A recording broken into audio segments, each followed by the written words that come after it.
négation des intérêts particuliers. Eh bien, les deux ont tort.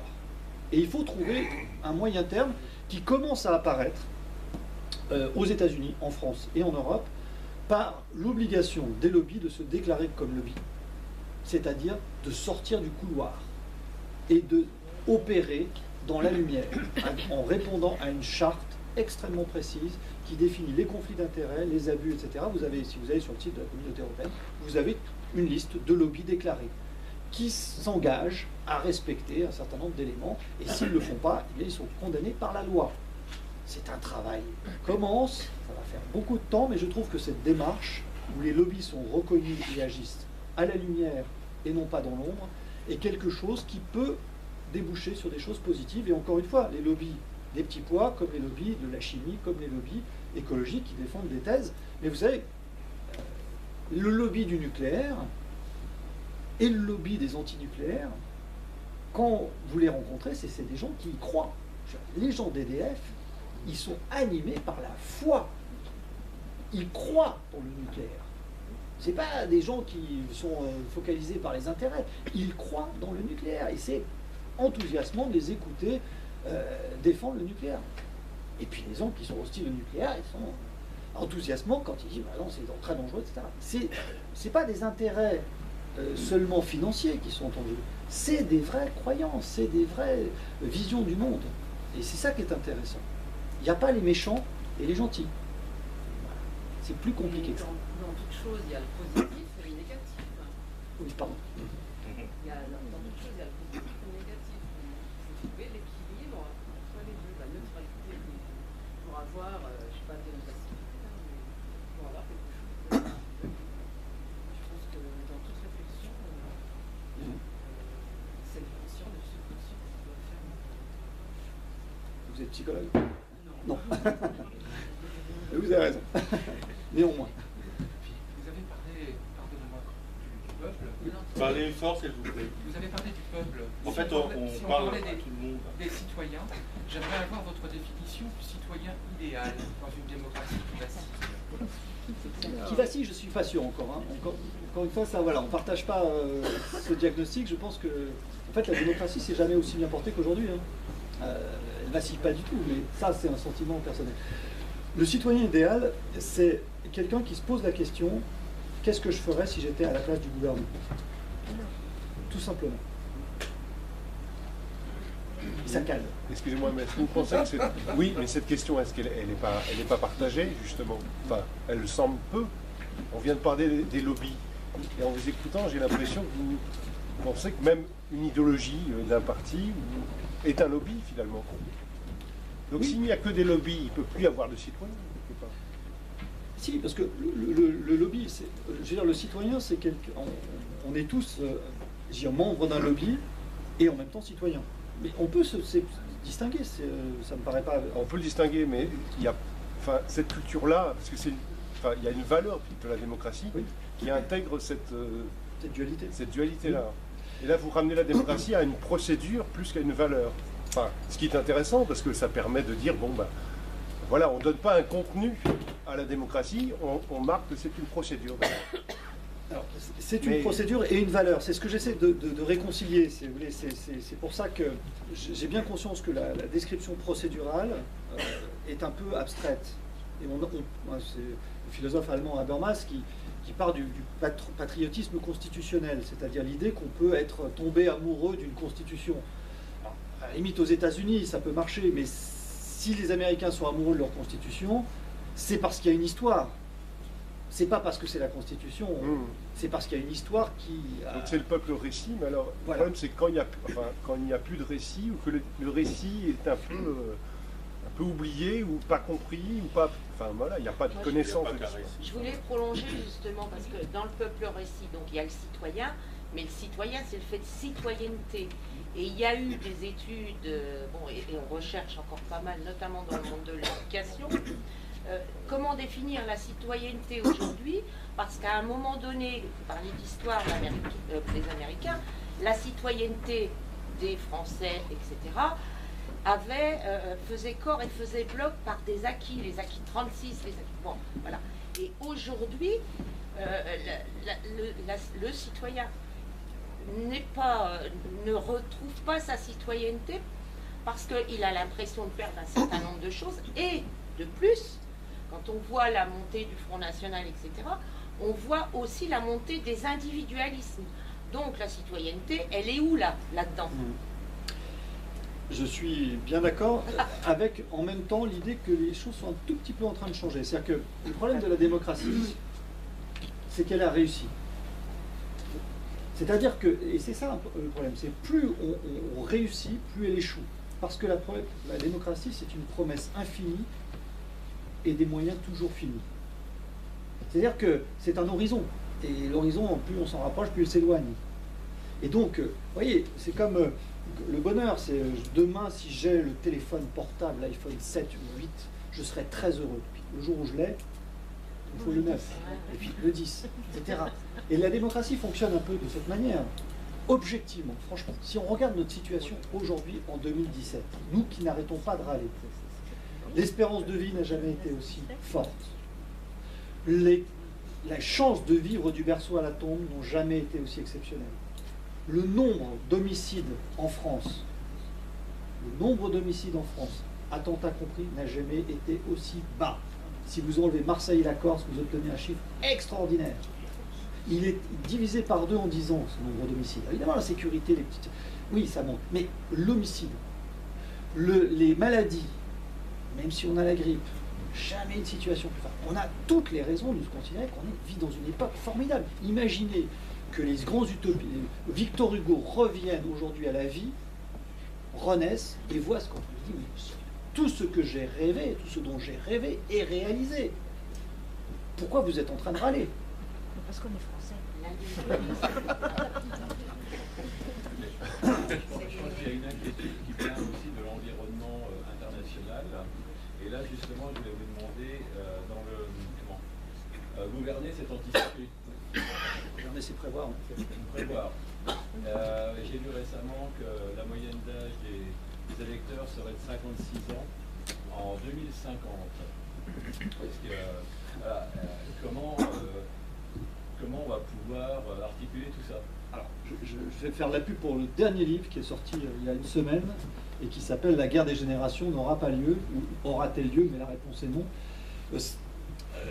Nous vivons plus longtemps, donc on est vieux aussi beaucoup plus tard. Donc il faut se méfier aussi avec la question de l'âge. Jadis on pensait que tout venait d'une régénération de la jeunesse. Aujourd'hui, je caricature un peu, mais la jeunesse serait, il y en a quelques-uns dans la salle, pas beaucoup, serait plutôt conservatrice, et les vieux sont les révolutionnaires, parce qu'ils ont vécu là-dedans. Bon, je caricature, pardon pour les jeunes ici, parce que je ne pense pas qu'ils soient conservateurs, mais et puis ça veut dire quoi conservateur? Les écologistes sont des conservateurs. Ils veulent conserver la nature. Donc le conservateur progressiste, le grand clivage gauche-droite, n'a plus aucun sens. Qu'est-ce qu'on veut conserver? Les acquis sociaux. Conserver les acquis sociaux. Conserver la nature. Ou au contraire, libérer les forces du marché. Les progressistes sont à droite, les conservateurs sont à gauche en ce sens. Donc tout ça est en train de changer considérablement. Effectivement, le contexte international est aussi lui-même anxiogène, mais là aussi, le nombre de morts par guerre dans le monde aujourd'hui n'a jamais été aussi faible.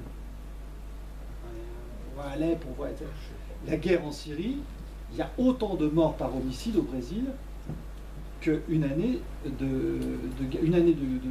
d'homicide au Brésil, pays extrêmement violent, c'est une année de guerre en Syrie.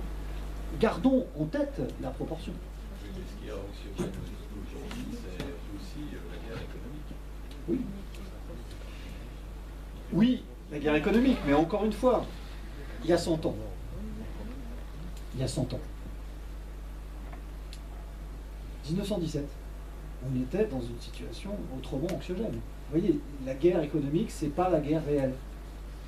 Ce que je veux dire par là, c'est que c'est toujours le verre à moitié vide, à moitié plein, mais on ne voit pas on voit l'arbre tomber, mais pas la forêt pousser, pour reprendre l'expression classique. C'est-à-dire que, effectivement, le citoyen d'aujourd'hui, pour répondre à votre question, c'est aussi la prise de conscience de ce où il faut vraiment agir. La prise de conscience et la hiérarchisation de ce qui est véritablement important aujourd'hui. Ça, c'est difficile à faire. C'est vrai que c'est difficile. Je pense qu'il devrait y avoir quand même plus de jeunes, évidemment. Macron, il est jeune. Plus de jeunes au gouvernement, en fait. Plus de jeunes au gouvernement. Et la deuxième truc, c'est aussi, Ah oui. le problème de la démocratie, c'est que les gens qui donnent les lois, au final, ils ne les subissent pas les lois.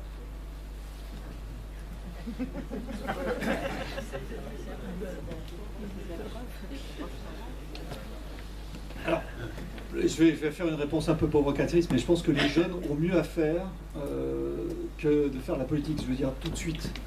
Il y a quelques jeunes qui font de la politique très, très tôt. Par exemple, Fillon, Valls, Benoît Hamon, ils ont fait que ça. Que ça. Voilà. Voilà, c'est des gens, ils sont bons, hein, je veux dire, tous. Ils sont vraiment, c'est des gens brillants, intelligents. On a plaisir à discuter avec eux. C'est vrai que, mais bon. Ils n'ont pas vécu. Voilà. Ils ne connaissent rien du monde du travail, c'est quand même Exactement. Bon, début, sans connaître. Alors ils vont vous faire des programmes où ils vont vous allouer 500 €, eux se prennent 10 000 €. Mais Alors, c'est scandaleux. il ne faut pas non plus connaître le monde du travail. Je veux dire, un politique, il bosse. Hein. Non, mais oui, mais il faut connaître le monde du travail, de Oui, mais l'entreprise, C'est un monde du travail. de l'administration. C'est un monde du travail. Je veux dire, entre un conseiller en communication. Quelqu'un qui a toujours travaillé dans un parti, je ne vois pas qu'est-ce qu'il connaît du monde du travail. Je ne connais pas le monde du terrain. Je suis pas. Alors là, je vais les défendre. Ou peut-être vous pouvez témoigner, mais non. Les politiques.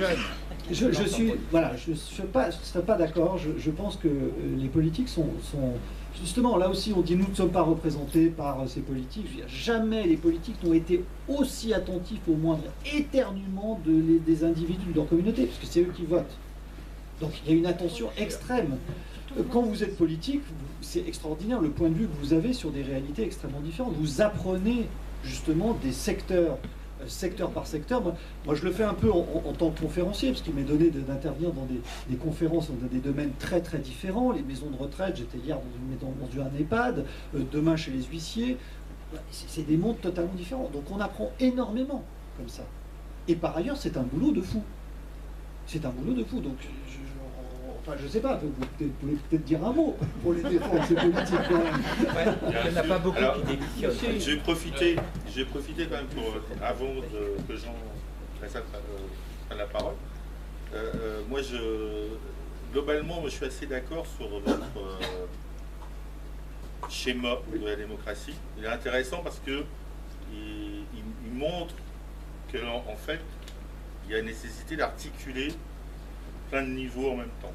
Et donc il donne une compréhension de la complexité de la démocratie. Et franchement, je suis ravi parce que c'est une vraie clé de lecture. Par ailleurs, mais je pense qu'on peut l'enrichir. Et d'ailleurs, la première question sur la démocratie horizontale, bah oui, alors moi je suis moins sévère, je suis un ardent partisan de la démocratie Et les participative. communs, c'est de la démocratie horizontale. Oui, Ah, c'est une dimension également. Ouais, Mais c'est pas plus l'aspect territorial, Ouais, développement mais oui, local, mais c'est etc. quand Mais même- ça en fait c'est partie. de la bonne démocratie. Tout à Enfin, fait. moi, il me semble. c'est Mais de la bonne sur l'aspect démocratie démocratie participative, je pense que, bien sûr, il ne faut pas la mythifier. Ça, je suis d'accord. Hein, et puis, il y a le temps de la décision. Mais la démocratie participative, elle peut être aussi au service de la décision. Ça ne veut pas dire non plus qu'elle doit être instrumentalisée. C'est-à-dire qu'il y a un mérite et une autonomie de la démocratie participative qui joue son rôle et permet aussi à des citoyens de s'engager, de s'impliquer. Et par contre, quand vous avez dit, effectivement, il y a l'emmerdeur qui est toujours là et qui prend tout le temps la parole, ou le parent d'élève, etc. Effectivement, je voudrais rappeler que la FCPE a obtenu du gouvernement un statut du parent d'élève, Enfin. mais qui n'est pas parfait, évidemment, qui doit être perfectible, mais qui permet justement un peu plus d'égalité. Et la question qui est posée, c'est effectivement, si on reconnaît que la démocratie a un mérite, et moi je partage cette idée que la démocratie mérite, eh bien il faut lui donner la possibilité d'exister, d'être vivante, et que chaque citoyen puisse y prendre sa part. Et d'une certaine manière, le débat sur la question du temps de travail, le partage du temps de travail, la réduction du temps de travail, qui permet justement pour chacun consacrer du temps, parce que le temps de travail, c'est, en tout cas en France, on l'entend comme devant être égal pour tous.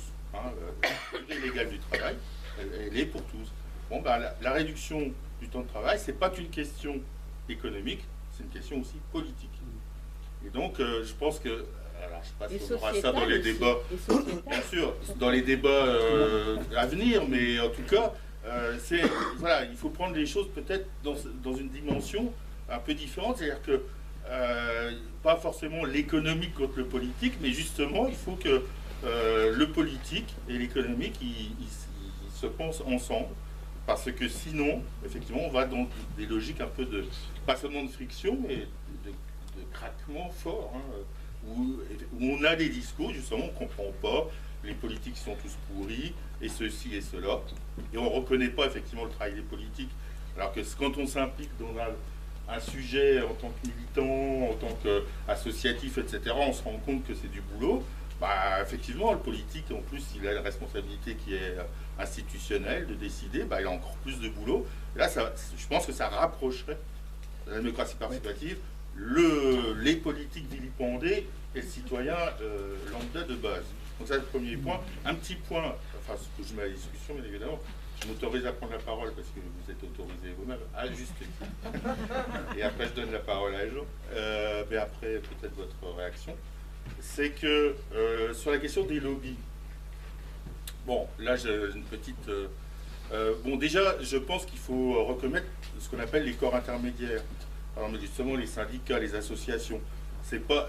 Il y a une logique qui peut être corporatiste, hein, qui n'est pas toujours sympathique, mais en même temps, ça fait partie de la société.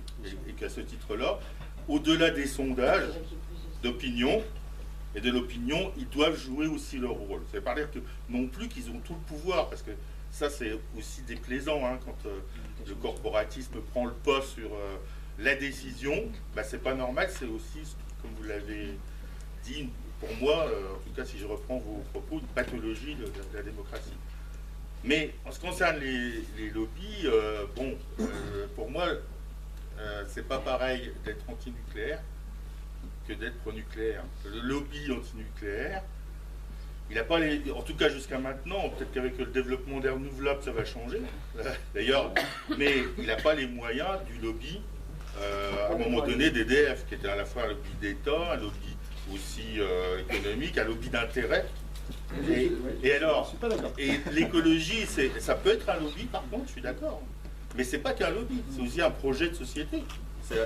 Donc, il défend un intérêt général, c'est pas catégoriel, c'est une logique globale. Les gens d'EDF défendent un projet d'intérêt général. Certains, je pense que vous avez raison, certains croient vraiment que le nucléaire, c'est incontournable, indépassable.